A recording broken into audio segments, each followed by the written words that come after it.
Assalamualaikum warahmatullahi wabarakatuh. Perkenalkan, nama saya Latifani, nomor absen 19. Pelanggaran hukum disebut juga perbuatan melawan hukum, yaitu tindakan seseorang yang tidak sesuai dengan aturan-aturan yang berlaku. Dengan kata lain, pelanggaran hukum merupakan pengingkaran terhadap kewajiban-kewajiban yang telah ditetapkan oleh peraturan atau hukum yang berlaku. Misalnya, kasus pembunuhan merupakan pengingkaran terhadap kewajiban untuk menghormati hak hidup orang lain. Pelanggaran hukum merupakan bentuk tindak tidak kepatuhan terhadap hukum, disebabkan oleh dua hal. Satu, pelanggaran hukum oleh pelanggar sudah dianggap sebagai kebiasaan. Dua, hukum yang berlaku tidak sesuai lagi dengan tuntutan kehidupan. Contoh pelanggaran hukum di lingkungan: mengabaikan perintah orang tua. Contoh-contoh perilaku pelanggaran hukum di lingkungan keluarga: 1. Mengabaikan perintah orang tua. 2. Mengganggu kakak atau adik yang sedang belajar. 3. Ibadah tidak tepat waktu.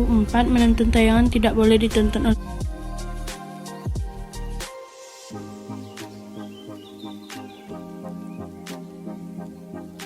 Dua, macam-macam sanksi atas pelanggaran hukum. Sanksi dan norma dalam masyarakat. 1. Agama. Contohnya beribadah, tidak berjudi, sikap beramal tidak langsung karena akan diperoleh setelah meninggal. 2. Kesusilaan. Contohnya berlaku jujur, menghargai orang lain, tidak tegas karena hanya diri sendiri yang merasa bersalah, menyesal, malu, dan sebagainya. 3. Kesopanan. Menghormati orang yang lebih tua, tidak berkata kasar, menerima dengan 3. Partisipasi dalam perlindungan dan penegakan hukum. Dalam lingkungan keluarga, mematuhi perintah orang tua, ibadah tepat waktu, mematuhi anggota keluarga yang lainnya, melaksanakan aturan yang dibuat atau disepakati keluarga. Dalam lingkungan sekolah, menghormati kepala sekolah, guru,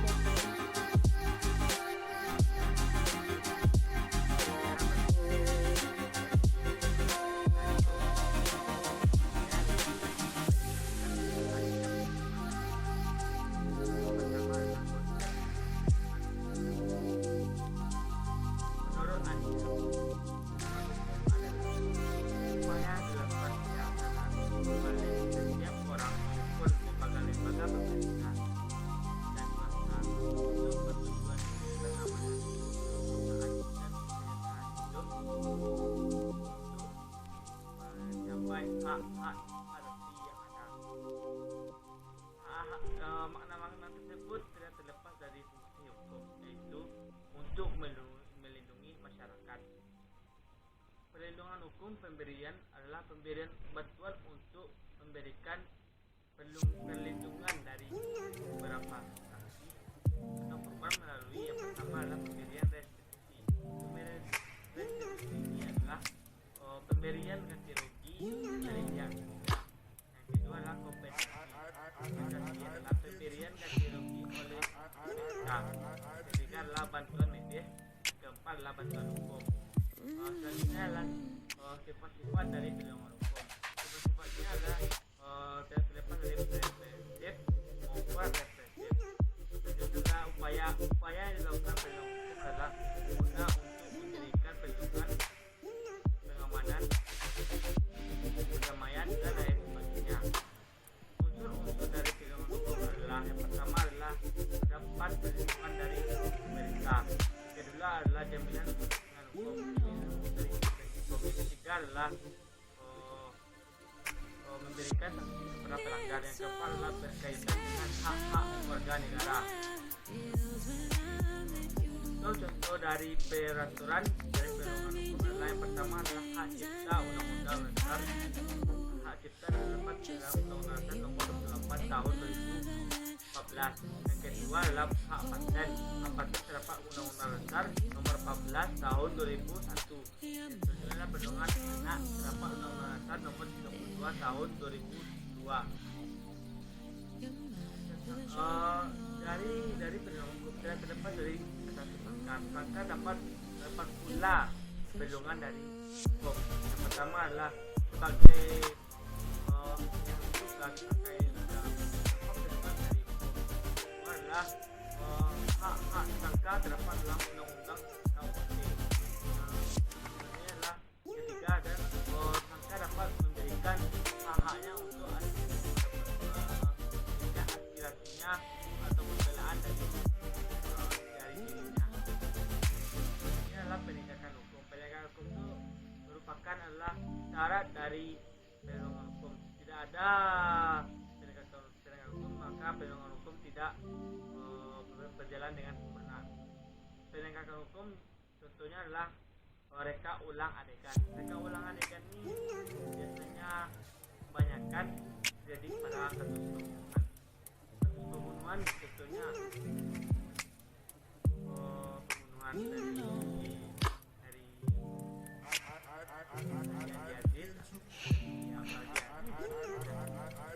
selanjutnya adalah yang kedua adalah pentingnya dari perlindungan dan penegakan hukum. Yang pertama adalah tegaknya supremasi hukum. Maknanya tersebut adalah tindakan warga atau pemerintah tidak berlandaskan hukum. Kedua adalah tegaknya keadilan.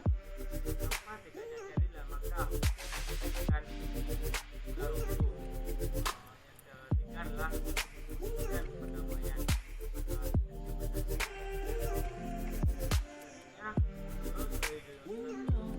Keberhasilan proses perlindungan dan penegakan hukum tidak terlepas dari beberapa faktor. Yang pertama adalah dalam hal ini adalah yang dimaksud dalam undang-undang terdapat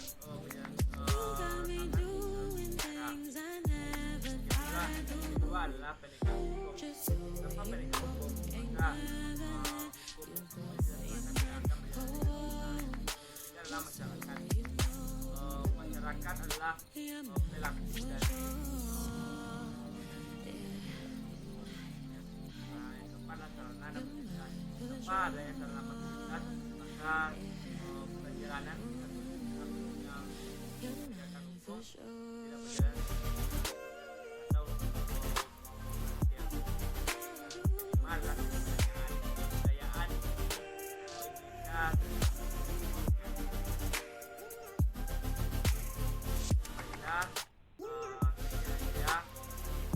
penegakan hukum merupakan suatu yang sangat penting dan mutlak yang dilaksanakan oleh suatu negara. Alhamdulillah, sekian dari saya. Wassalamualaikum warahmatullahi wabarakatuh. Assalamualaikum warahmatullahi wabarakatuh. Perkenalkan, saya Emi Branasini Zuat. Saya akan menjelaskan tentang peran lembaga hukum dan keadilan dan kedamaian. Baiklah, yang pertama yaitu kepolisian. Tugasnya ialah melakukan penangkapan dan penyelidikan dan juga mendatangkan ahli-ahli yang dapat membantu menyelesaikan perkara atau permasalahan di masyarakat. Dan yang kedua ada yaitu yang namanya kejaksaan. Kejaksaan ini bertugas dalam melakukan penuntutan terhadap terdakwa dan juga melakukan pengawasan terhadap tuntutan pidana. Selanjutnya ada juga kehakiman. Kehakiman ini mengadili perkara sesuai undang-undang dan juga memutuskan perkara hukum dan menyelenggarakan proses peradilan. Dan selanjutnya ada advokat dan advokat atau juga bisa disebut dengan pengacara. Tugasnya adalah membuat dan mengajukan gugatan ke pengadilan dan juga membantu hakim dalam mencari kebenaran dalam perkara dan juga melakukan pembelian kepada klien secara adil dan peradilan. Sekian presentasi dari saya akhiri dengan assalamualaikum warahmatullahi wabarakatuh. Assalamualaikum warahmatullahi wabarakatuh. Nama saya Muhammad Subisno. Saya berasal dari 12 S2 dari kelompok 4. Di sini saya akan menjelaskan tentang hakikat pentingnya perlindungan dan penegakan hukum.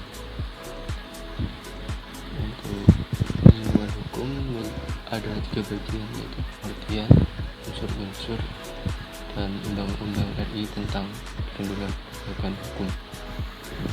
Untuk perlindungan hukum, secara arti perlindungan hukum adalah melindungi masyarakat dari ancaman bahaya yang datang dari sesama manusia, baik yang mengatasnamakan pribadi maupun kelompok atau lembaga.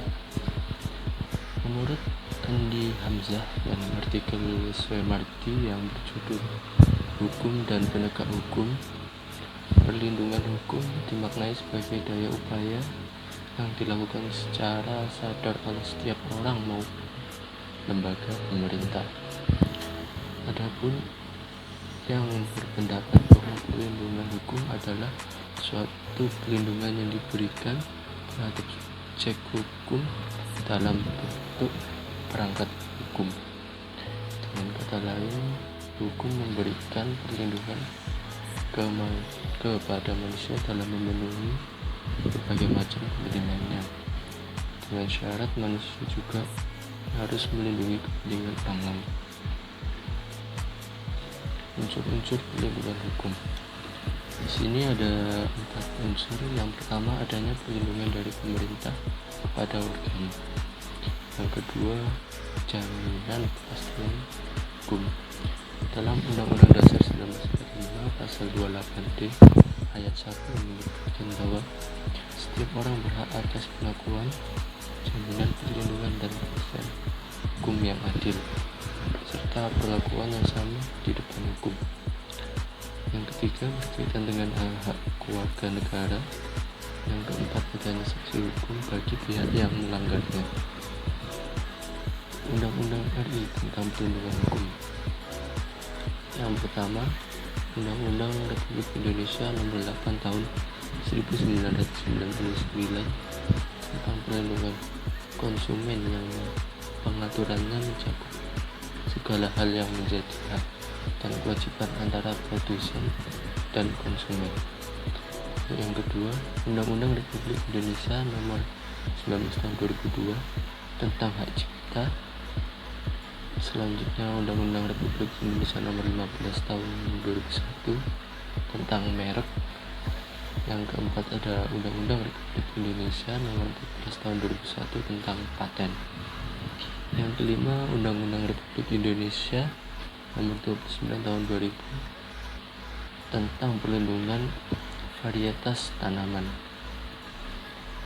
Perlindungan hukum terhadap tersangka diberikan berkaitan dengan hak-hak tersangka yang harus dipenuhi agar sesuai dengan prosedur pemeriksaan sebagaimana yang diatur dalam peraturan perundang-undangan. Sekarang kita masuk ke penegakan hukum. Untuk penegakan hukum ada 2 unsur, yaitu pengertian dan proses. Penegakan hukum adalah proses dilakukan upaya tegaknya norma-norma hukum secara nyata sebagai pedoman pelaku dalam lalu lintas atau hubungan hukum dalam kehidupan bernegara. Menurut Sajipto Raharjo, penegakan hukum merupakan proses perwujudan ide-ide atau ide keadilan, ide kepastian hukum, dan ide kemanfaatan sosial yang bersifat abstrak menjadi kenyataan. Untuk proses penegakan hukum, perlindungan hukum dapat terwujud apabila proses penegakan hukum dilaksanakan. Proses penegakan hukum merupakan salah satu upaya untuk menjadikan hukum sebagai pedoman dalam setiap perilaku masyarakat maupun aparat atau lembaga penegak hukum. Penegakan hukum merupakan upaya untuk melaksanakan ketentuan hukum dalam berbagai macam bidang kehidupan. Penegakan hukum merupakan syarat terwujud perlindungan. Bismillahirrahmanirrahim. Assalamualaikum warahmatullahi wabarakatuh. Selamat siang kawan-kawan. Pada siang hari ini saya akan sedikit berbagi tentang dinamika pelanggaran hukum. Pelanggaran hukum disebut juga perbuatan melawan hukum, yaitu tindakan seseorang yang tidak sesuai atau bertentangan dengan aturan yang berlaku. Dengan kata lain, pelanggaran hukum merupakan pengingkaran terhadap kewajiban yang telah ditetapkan oleh peraturan atau hukum yang berlaku. Misalnya, kasus pembunuhan merupakan pengingkaran terhadap kewajiban untuk menghormati hak hidup orang lain. Pelanggaran hukum merupakan bentuk ketidakpatuhan terhadap hukum. Ketidakpatuhan terhadap hukum dapat disebabkan oleh dua hal, yaitu pertama, pelanggaran hukum oleh pelaku pelanggaran sudah dianggap sebagai kebiasaan bahkan kebutuhan. Hukum yang berlaku sudah tidak sesuai lagi dengan tuntunan kehidupan. Saat ini kita sering melihat berbagai pelanggaran hukum banyak terjadi di negara ini. Hampir setiap hari kita mendapatkan informasi mengenai terjadinya tindakan melawan hukum, baik yang dilakukan oleh masyarakat ataupun oleh aparat penegak hukum sendiri. Berikut ini contoh perilaku bertentangan dengan hukum yang dilakukan di lingkungan keluarga, sekolah, masyarakat, bangsa, dan negara. A. Dalam lingkungan keluarga. Di antaranya yaitu 1. Mengabaikan perintah orang tua. Yang kedua, mengganggu kakak atau adik yang sedang belajar. Yang ketiga, ibadah tepat waktu. Dan yang B, dalam lingkungan sekolah.